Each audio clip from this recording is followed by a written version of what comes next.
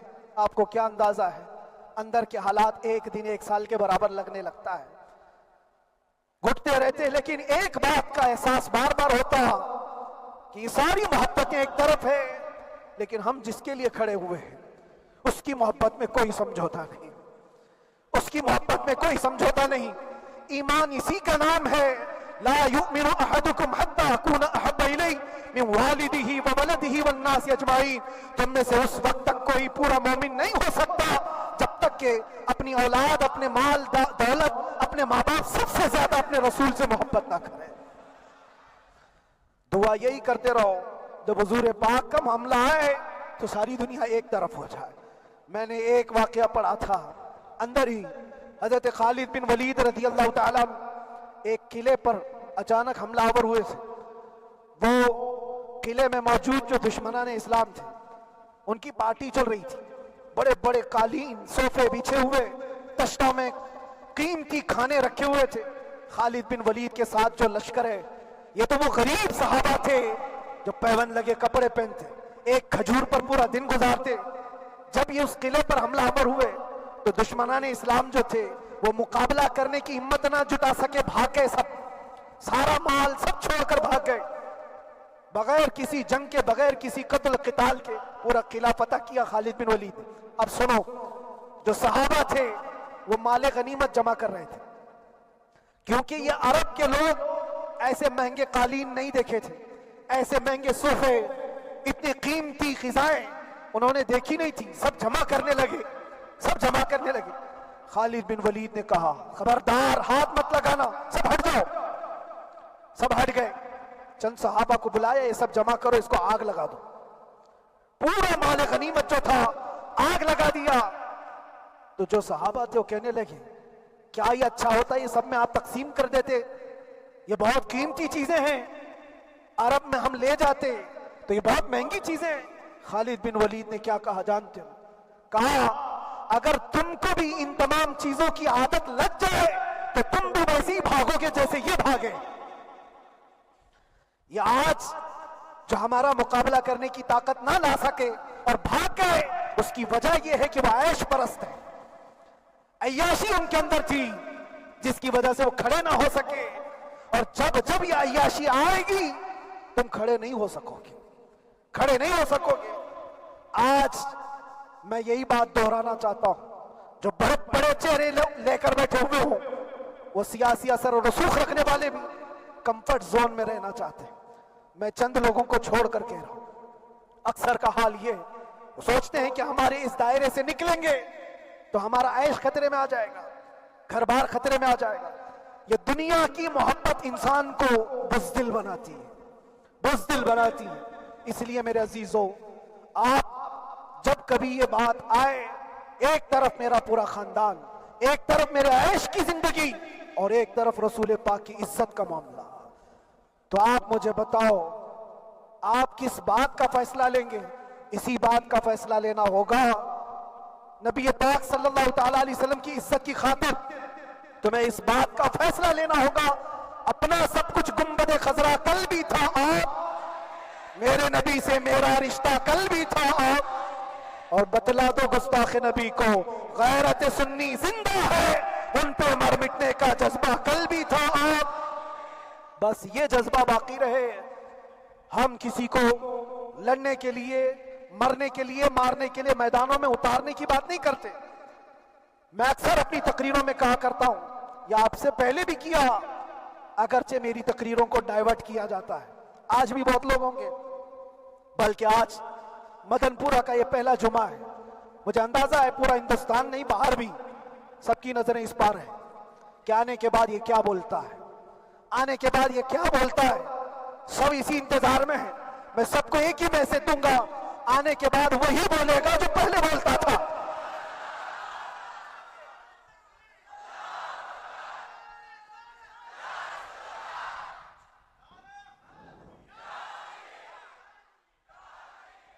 اگر کچھ غلط ہوتا تو ہمارے اس ملک عزیز ہندوستان کی سب سے اعلیٰ عدالت یہ نہیں کہتی کہ ان کے اسپیچ میں کوئی ہیٹ مسئلہ نہیں ہے. وہ ہمیں اندازہ ہے میرے عزیزوں. ہاں جہاں غلطی ہوگی ہم بھرے اعلان کے ساتھ کہیں گے کہ ہم سے یہ غلطی ہو گئی, ہم سے یہ خطا ہو گئی, زبان پھسل گئی. لیکن جو چیز نہیں ہے تو اگر تم زبردستی اس کو کہو گے تو یہ ہم نہیں مانتے. ہاں بس اتنی دعا میرے حق میں کریں کہ جتنی بھی زندگی باقی ہے اللہ تبارک و تعالی حضور پاک کی محبت اور ان کی عظمت کی حفاظت کے لیے جیتے مرنے کی توفیق عطا فرمائے. ہمارا کام صرف اتنا رہ گیا, جو میسج دینا تھا وہ ہم نے دے دیا. اب جو حالات آ رہے ہیں میرے عزیزوں, آپ سب کے لیے بھی میں یہ گزارش کروں گا, دین کی طرف آ جاؤ, سچائی کی طرف آ جاؤ, ورنہ گاجر مولی کی طرح کٹ جاؤ گے, ختم ہو جاؤ گے. دین کی طرف آؤ, سچائی کی طرف آؤ. اور اسلام نے کہیں پر بھی تمہیں کسی طرح کے آتنک اور دہشت کی تعلیم نہیں دی ہے. کہیں پر کسی ٹیررسٹ کی کوئی بھی تعلقات کی, کہیں مجھے کوئی بات بتا دو, اگر کوئی مسلمان اس طرح کی حرکتیں کر جاتا ہے جس کو یہ لوگ بدنام کرتے ہیں تو ہم سمجھتے ہیں اس کا اسلام سے تعلق نہیں ہوگا. اسلام سے تعلق ہوتا تو اس کے اندر صدیق اکبر اور فاروق اعظم کی ادائیں ہوتی. آج آپ کو وہ معاشرہ زندہ کرنے کی ضرورت ہے. میں نوجوانوں سے کہوں گا, بہت دن گزار لیے ٹک ٹاک پر مجرے اور تمہارے اس انٹرنیٹ کی دنیا پر جس طرح تم نے آوارگی کر لی ہے, اب وقت کم بچا ہے.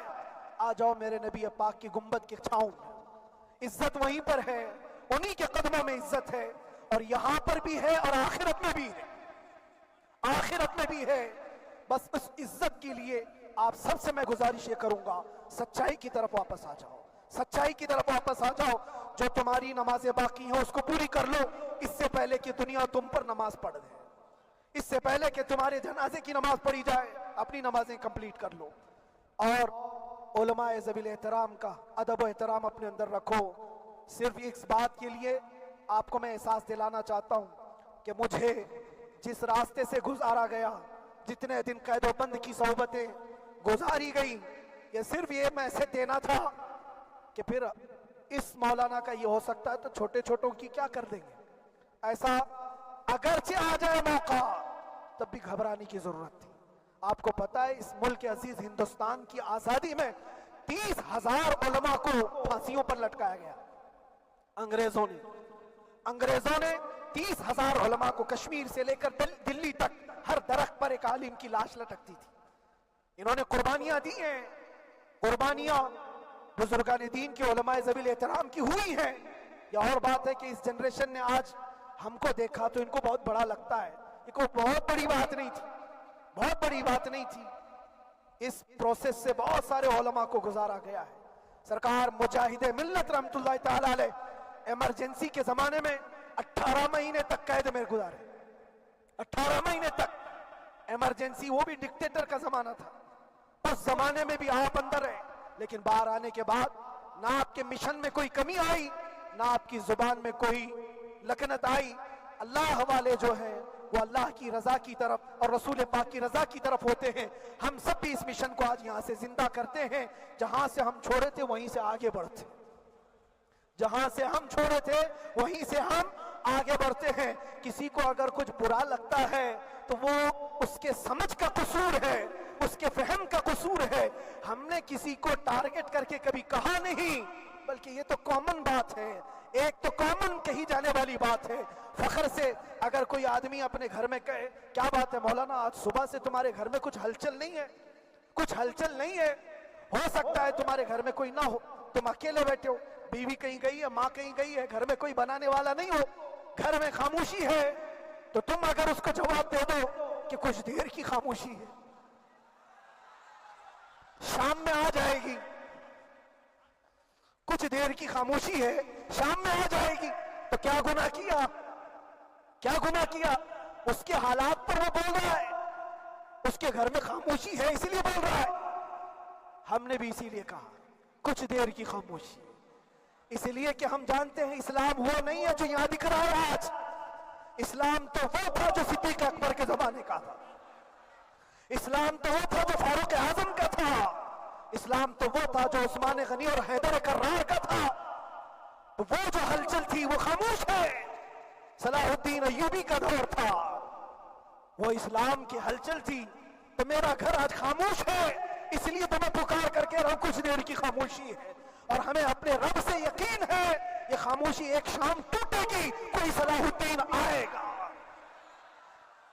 اور اللہ تبارک و تعالی ہم سب کے اس عزم اور حوصلے کو زندہ رکھے اور آپ سب کی محبتوں کو سدا سلامت رکھے، اور میرے آقا صلی اللہ تعالی علیہ وسلم کے قدموں پر مر مٹنے کی ہمیں توفیق عطا فرمائے.